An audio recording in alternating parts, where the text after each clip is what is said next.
I'm going to read 3 magazine columns by Florence King. Florence King was born in 1936 and died in 2016. These columns were published in the National Review on the dates given at the end of the pieces themselves. This material is too cynical to be listened to by children.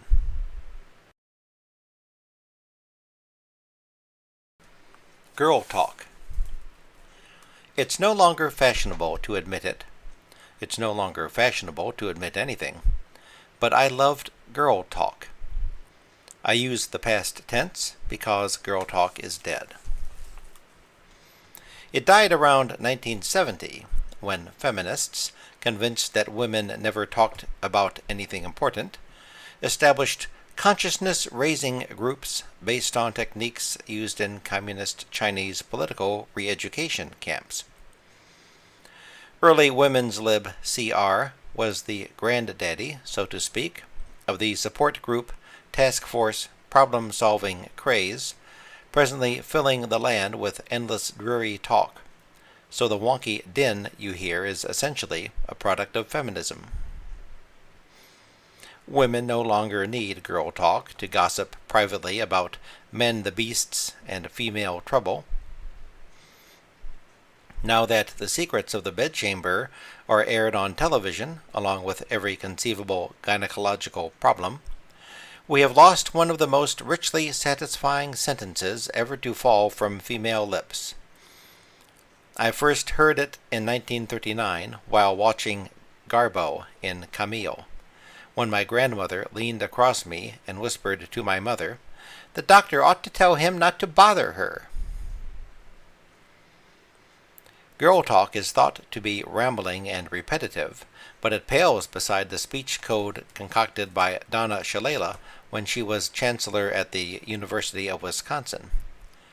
Sounding like a Roget rolling breakless downhill, she barred insensitive speech about race, color, national origin, ancestry, religion, creed, sex, sexual orientation, disability, and age.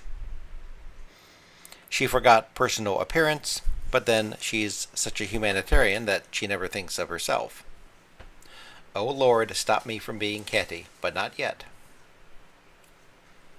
Recently, a woman worried about her teenage daughter told me, "I know she's sexually active." It sounded cold and detached. The girl talk phrase, "I just know she's having things to do with him," expressed real concern. Euphemisms have passion. They also develop the imagination.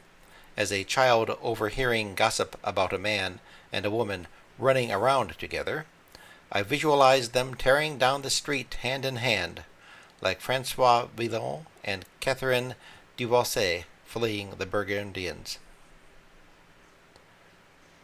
Girl talk had ingratiating rhythms.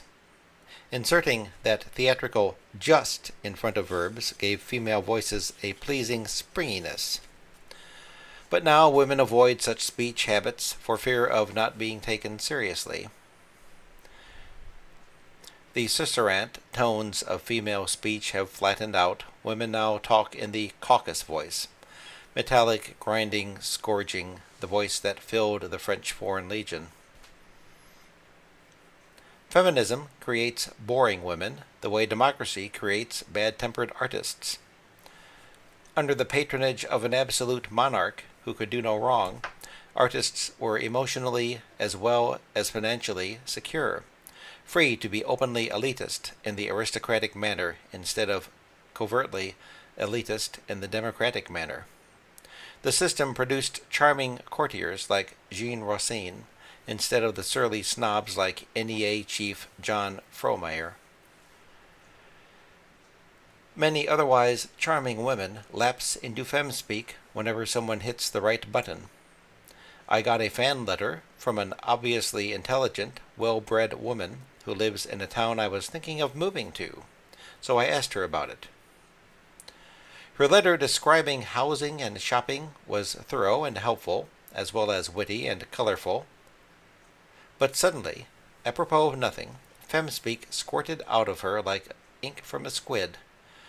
I would not stand living here in the provincial white male dominant society if it were not for the liberating and liberal influence of the colleges, and for the respect I have for what my husband does with his particular setting. I no longer enjoy talking to women because I know that sooner or later they're going to say the operative word is choose. Some other verbal dental drills are career move, glass ceiling, institute as a verb, educate, meaning propagandize, perception, meaning any non-feminist point of view, and passive-aggressive. That last is fem-speak for patient Griselda, always spinning, a literary allusion now lost in the multitude of multicultural ignorance. Today's patient Griseldas are always wonking, especially if they went to law school, where normal intelligent women without speech defects are turned into rolling balls of tangled wool. I especially avoid married career women because they always want to talk about how boring their husbands are. Flaubert could describe Emma Bovary's boredom without becoming boring himself, but feminist matrons induce the sleep that knits the raveled sleeve of dress for success suits. Above all, I avoid lesbians. It's impossible to enjoy a martini when someone keeps saying, "I'm tired of being invisible." The sorry state of female conversation is but one aspect of a larger problem. To explain, let me tell you a story I heard in one of my most interesting girl talks. Once upon a time, a woman was so hounded and pestered by a man that she nearly went mad. Shrewdly recognizing him as the kind of persistent suitor who, once he gets a woman, loses all interest in her, she realized that there was only one way out of her problem. "I married him," she explained, "to get rid of him." Now a perpetually hoarse new president has taken office in tandem with his lawyer wife. As the biliary wonk and crunch their way through what remains of the English language, we just might get so glazed and numb that we will let them do anything they want, if only they will shut up. In other words, we will marry them to get rid of them. Published February 1st, 1993. She dies in the end. I get the distinct impression that feminists don't like strong, healthy specimens of womanhood. They are forever ransacking history in search of role models, but they always seem to ignore the fine, strapping girls and focus on those who fit my grandmother's definition of a good movie. She dies in the end. Take, for example, their virtual blackout of Eleanor of Aquitaine, born 1122, died 1204.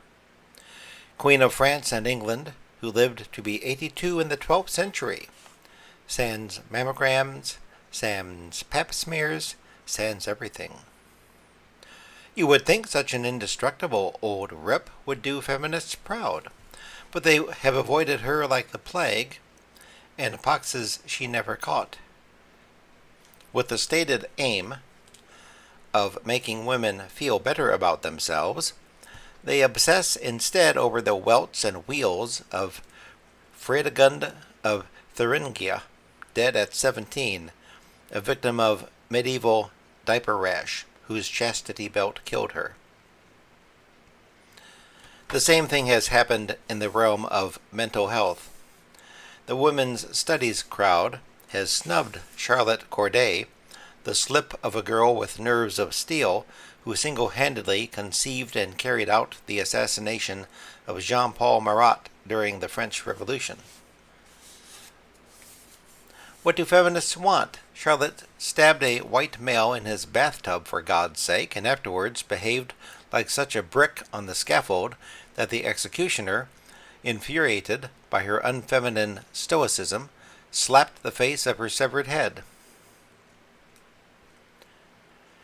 But bricks don't sit well with feminists. They much prefer nervous wrecks like Alice James, or those frayed women writers like Jean Stafford, who, in the words of one critic, read her glowing reviews behind locked doors at Payne Whitney. Women, as picture of health, had a brief day in the sun during the early years of feminism, when Ashley Montagu's The Natural Superiority of Women was still in vogue, and there was no one else to quote.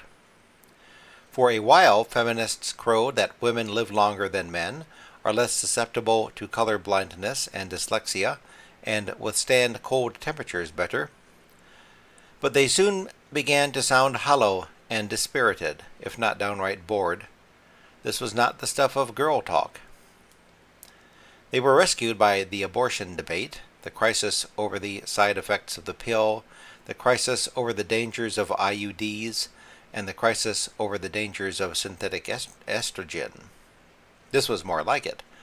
The chance to describe their aches and pains at congressional hearings opened up a heretofore unimaginable world of pelvic politics. Instead of laying a guilt trip on one man in the privacy of their homes, they could wear down a whole tableful of men on television. It took the Los Angeles riots to dislodge silicone implants as the lead story on the evening news. Night after night, we watched rubber-gloved hands squeezing liquid bean bags and performing blood-drenched open-breast surgery during what Sam Donaldson calls the dinner hour. In televised congressional hearings, as women recited the history of their lumps and described in detail how it feels to be a vessel of leaking, seeping, dripping silicone, the faces of the trapped congressmen left little doubt that they were secretly thinking what Hemingway boldly stated. It's being sick that makes them act so bloody awful, and it's because they're sick that you can't treat 'em as you should. You can always trade one healthy woman in on another, but start with a sick woman and see where you get. As a final fillip, Sam's dinner hour carried a story that Berengaria of Westphalia and Elfrida of Northumbria would be hard put to match. The Texas woman who was in such silicone agony that she slashed her breasts and threatened to yank out her implants herself unless her insurance company agreed to pay for the operation. Los Angeles burned down the same week this story broke. Remember that the next time somebody starts talking about root causes. If South Central had to be incinerated to get Gundrun of East Anglia off the tube, then so be it. Female invalidism, real or simulated, has had a much too long and successful history to pick up its chez lounge and go quietly into the feminist night. When the Victorian woman pretended to be sick to avoid sex, illness as female metaphor took root in the male mind. Woman's physical weakness came to denote spiritual strength, as if a compensating nature had drained all the health from her body and transferred it to her soul, making her morally superior to the sturdy male. An idea that came to full flower in the character of Melanie Wilkes. She never had any strength. She never had anything but heart. This kind of quasi-sainthood is looking better and better in today's sexually savage world, where the warning Margaret Mead issued in 1970, women's liberation has to be terribly conscious of the danger of provoking men to kill women. You have quite literally driven them mad, has come true. Illness is to women what fear-grinning is to baboons, a way to disarm dangerous alpha males. If women are once again instinctively using illness as protective coloration, it is a subconscious way of saying that they want their moral superiority back.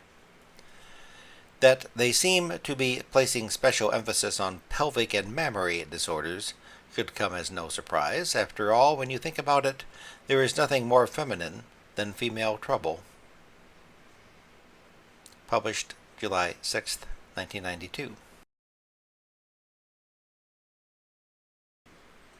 Scissaman.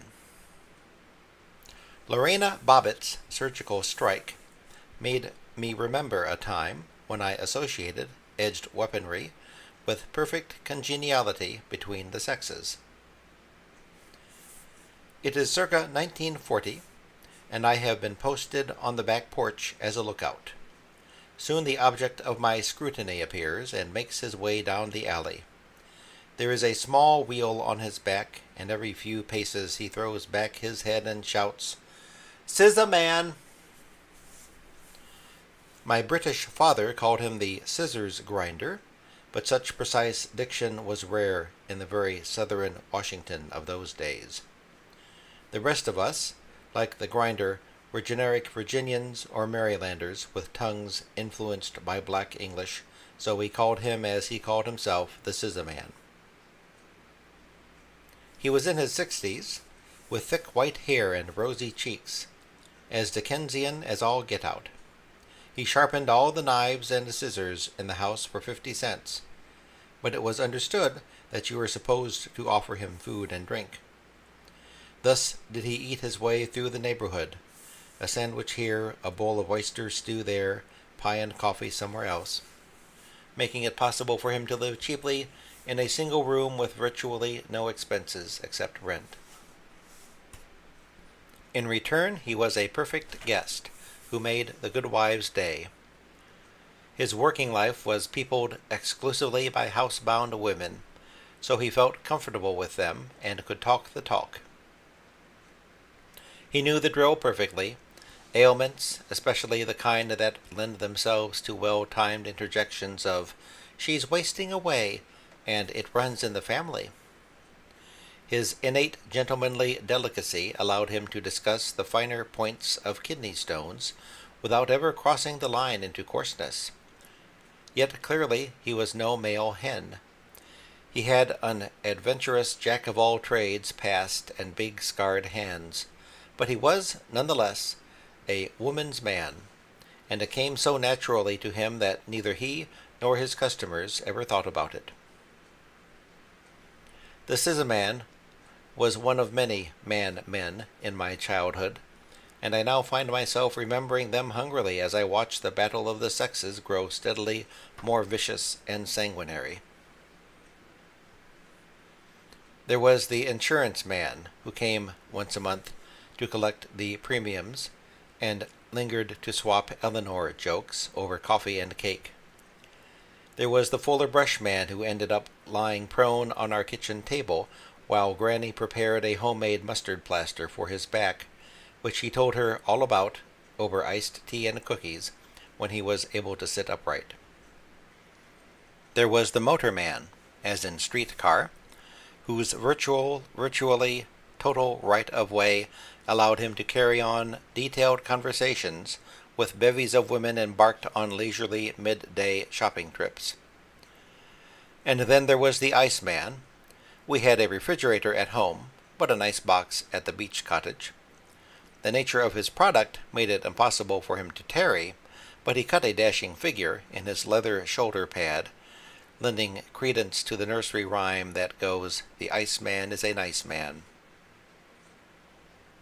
Scissaman and company were part of the fabric of city life that came unraveled with the rise of the suburbs after World War II. The connection between the disappearance of men and the rise of feminism is comically and pitifully obvious.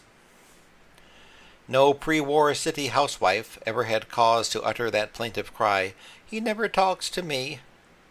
She enjoyed a parade of garrulous males, all of whom were seasoned students of the female psyche, well able to minister to what are now called needs. Scissamen may not have felt like talking to their own wives after their gossipy coffee-drinking rounds, but by talking to everyone else's wife, they took the onus off countless husbands, who were not then met at the door by resentful women starved for male conversation. The post-war suburban housewife sharpened her own knives on one of her many labor-saving appliances and brooded when the can-opener attachment fell off the knife sharpener, as it invariably does, she burst into tears. For this she spent 4 years in college, stuck in a house with no one to talk to but kids whose conversational powers lacked something, like syntax. Or other women who talked about nothing but kids.